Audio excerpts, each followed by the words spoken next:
Hey, look what we found. It's a Susan B. Anthony dollar coin.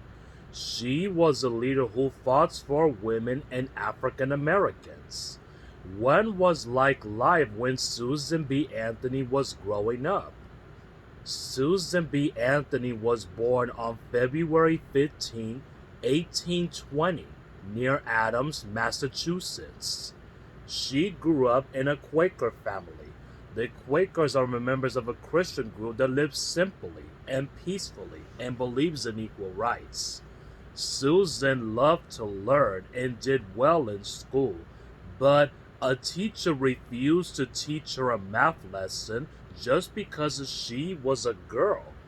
At the time, boys and girls were not taught the same things in school.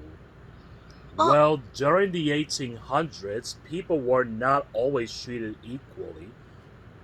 Women were paid much less than men and weren't allowed to do certain jobs.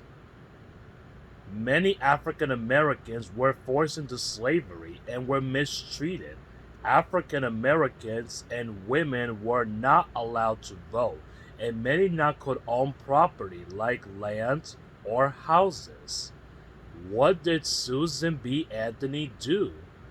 As a teenager, Susan spoke out against slavery. She collected the names of people who wanted to abolish or end our slavery. But when she was older, she warned people about alcohol abuse and made speeches about temperance. Temperanceism is the act of drinking little or no alcohol. In 1865, slavery was finally abolished. But African Americans and women still did not have the same rights as white men. Susan B. Anthony, Elizabeth Cady Stanton, Frederick Douglass, and other people came to fight for the rights of all people. They demanded suffrage, or the right to vote. Susan B. Anthony and the other suffragists traveled the country and made speeches.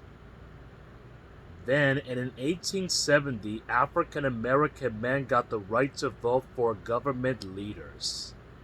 But women were still are not allowed to vote.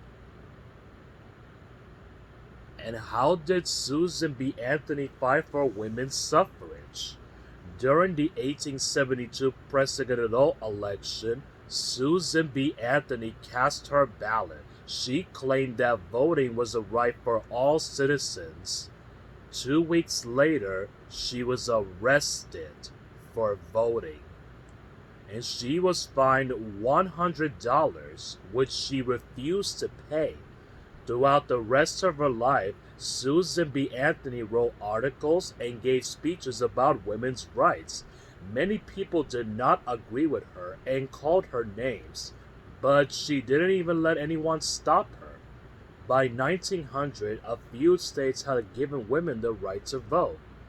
Before her death in 1906, before all women were allowed to vote, after she died, and people all over the country continued to fight for women's suffrage. Then in 1920, the 19th Amendment to the United States Constitution passed. Women got the right to vote for leaders. They called the amendment the Susan B. Anthony Amendment. Today, we honor her memory in different ways before her death in 1906. Hey,